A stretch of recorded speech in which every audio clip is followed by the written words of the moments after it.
Herkese merhabalar. Battlefield 6 cephesinden gelen oldukça büyük bir haberimiz var. Şimdi bu haber kimin hangi tarafta olduğuna bağlı olarak da sizi ya sevindirecek ya da hayal kırıklığına uğratacak. Şahsen beni ne sevindirdi ne de hayal kırıklığına uğradım. Benim için en önemlisi tabii ki de oynanış olacak. Konu yine sınıf sistemi. Dyson uzun süredir BF6 için açık sınıf sistemini savunuyor ve bunun etrafında dönen bir sürü tartışma var. İşte silahlar kilitli mi olacak, açık mı olacak vesaire. Şimdi ise nihayet beklediğimiz o resmi açıklama geldi. BF6 ile ilgili her şeyi bu kanalda bulacaksınız. O yüzden abone olmayı ve videolara beğeni atmayı unutmayın. Çayınızı kahvenizi alın. Hadi videomuza başlayalım. Bravo 6. Going dark. Öncelikle Dyson paylaştığı blog yazısında BF Labs üzerinde yapılan sınıf sistemi testlerinden bahsediyoruz. Henüz bazı sistemler tamamlanmamış olsa da temel amaç BF tarihindeki en iyi sınıf sistemi oluşturmak. Yani yeni oyuncularla eski oyuncuları ortak bir sistemde buluşturmak istiyorlar. Özellikle veteran yani işte tecrübeli oyuncular kapalı sınıf sistemine geri dönülmesini isterken de yeni oyuncular daha özgür, açık sistemleri tercih ediyor gibi gözüküyor. Tabii ki de buradaki bütün blog yazısını sizlere okumayacağım. Buradaki en önemli bilmemiz gereken şeyleri sizlere anlatıyor. Ayrıca de gene genelleme olarak da bir özetini geçiyor olacağım. Sınıf sistemi şöyle düşünülmüş.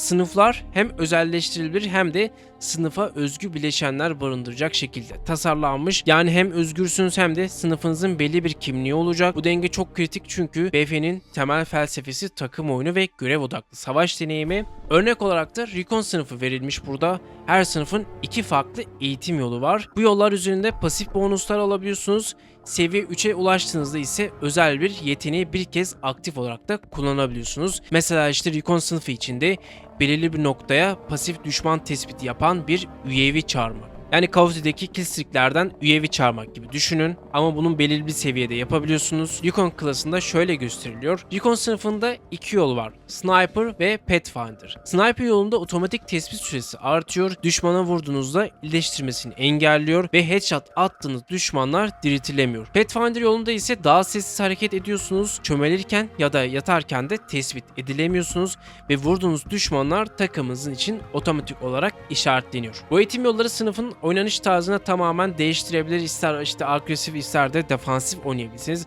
Ama bana sorarsanız da işte mesela işte Pathfinder oynarsanız da acayip derecede çok fazla sessiz olursunuz. Ayak sesiniz duyulmaz. Yani tamamen çok OP bir karakter olursunuz. Ve tabii ki de buradaki pasif özelliklerden bahsetmiyorum bile. Sürekli düşmanları işaretliyorsunuz ve zaten de işte 3. seviyeye geldiğinizde zaman UAV de açabiliyorsunuz. Bu tamamen wallhack anlamına geliyor. Bunun dengesi nasıl olacak gerçekten bilmiyorum. Bu UAV sadece bize özel mi yoksa bütün takıma, bütün mangaya özel mi olacak? Gerçekten çok detaylı olması gerekiyor. Diğer farklı haberimizde ise sınıfa özgü silahlar ve bonuslar içeriyor.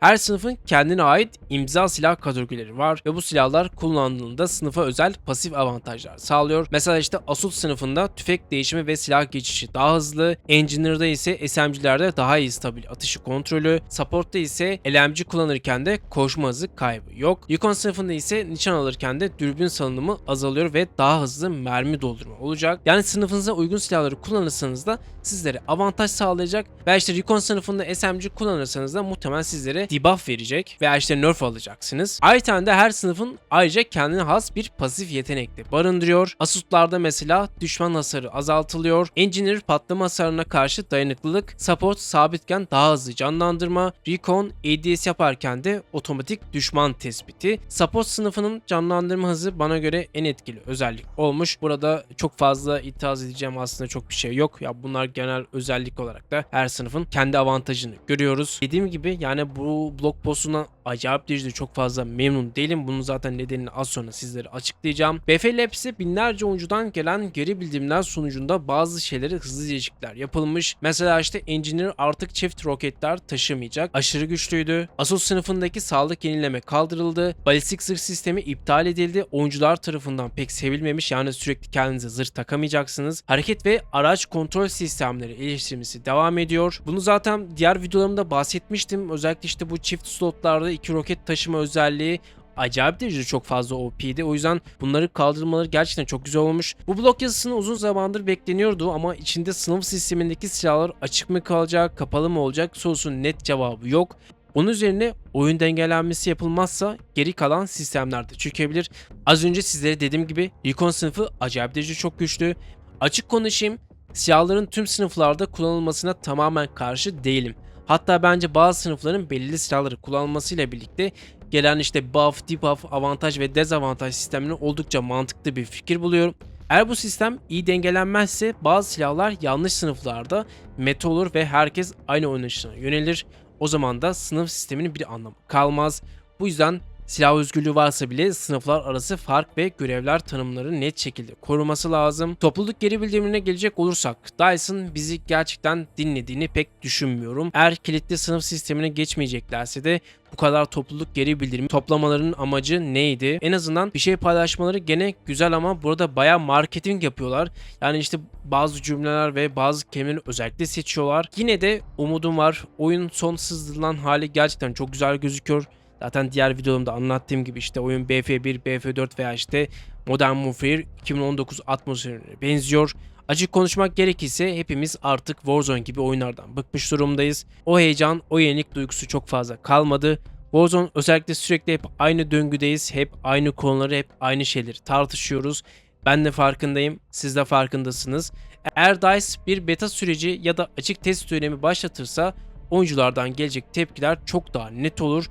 Bu da oyunun çıkışında daha dengeli ve eğlenceli bir sistem görmemizi sağlar. Açık ya da kapalı bir sınıf sistemi fark etmeksizin ben bu oyunu deneyeceğim. Yine de tercihim Battlefield 1'deki gibi kapalı sınıf sistemi olacak ama genel bütün unsurlar aslında çok güzel. Sadece işte bu sınıf sistemi, silah vesaire önemli konular. Bunlar oyuncular tarafından acayip derecede suistimal edilecek. O yüzden bana sorarsanız yani ben direkt geliştirici olsam eğer ki oyunda bir perk sistemi, bir seviye sistemi olacaksa da bunun XP yolundan veya işte BF5'teki gibi belirli XP topladığınız zaman da UAV açıyorsun, roket atıyorsun vesaire. BF5'teki V1 roketi biliyorsunuz veya işte etrafa sis atıyorsunuz vesaire. Böyle bir sistem getirdim. İstediğiniz bölgeye UAV açabilirsiniz. Battlefield'deki DICE ekibi gene bildiğini yapacak gibi düşünüyorum. Umarım çıkaracakları oyun güzel olur. Sizlerin düşünceleri nelerdir? Yorumlara yazın. Beğendiyseniz beğen butonuna basmayı unutmayın. Battlefield hakkında daha fazla bilgiler geleceği zaman da sizlere bilgilendiriyor olacağım. O yüzden takipte kalmayı unutmayın. BF'nin paylaştığı yeni blog post hakkında düşüncelerinizi paylaşabilirsiniz. Bir sonraki videoda görüşmek üzere. Hepinize hoşça kalın.